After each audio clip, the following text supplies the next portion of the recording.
Ketua Satgas Penanganan COVID-19 Gani Warsito mengatakan pihak yang mengeluarkan peraturan yang ketat untuk pelaku perjalanan internasional.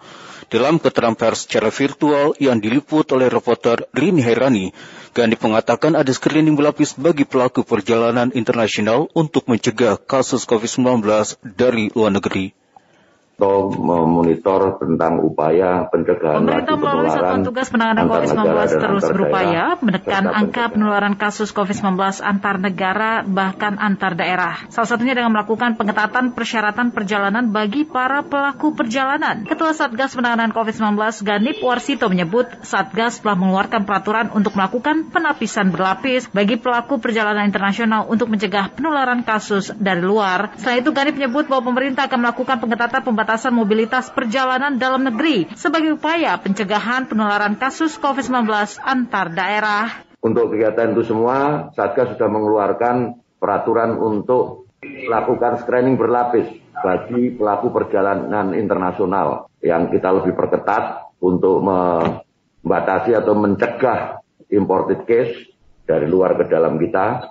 Dengan perubahan yang signifikan adalah kewajiban untuk membawa keterangan ataupun surat telah divaksin dosis lengkap dan juga melakukan karantina selama 8 kali 24 jam.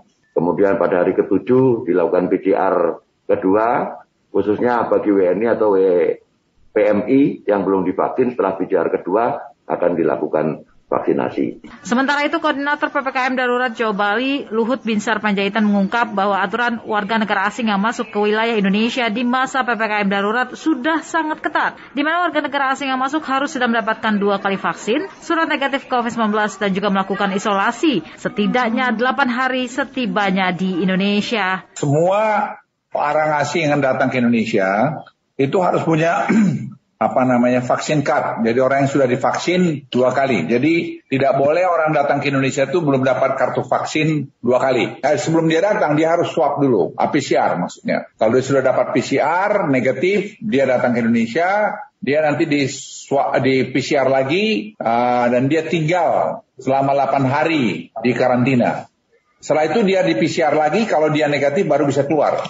Jadi prosedur ini ya kita lakukan dan berlaku di mana-mana di dunia. Imigrasi Bandara Soekarno-Hatta mencatat 24.594 warga negara asing telah memasuki Indonesia melalui Bandar Udara Internasional yang berada di Kota Tangerang tersebut selama periode 1 Juni hingga 6 Juli 2021. Kabid Tikim Imigrasi Bandara Soekarno-Hatta, San Fernando, mengatakan puluhan ribu warga negara asing yang masuk berasal dari sejumlah negara berbeda. Adapun warga negara yang paling banyak masuk Indonesia melalui Bandara Soekarno-Hatta berasal dari Cina, Jepang, Korea Selatan, Amerika Serikat, dan Rusia.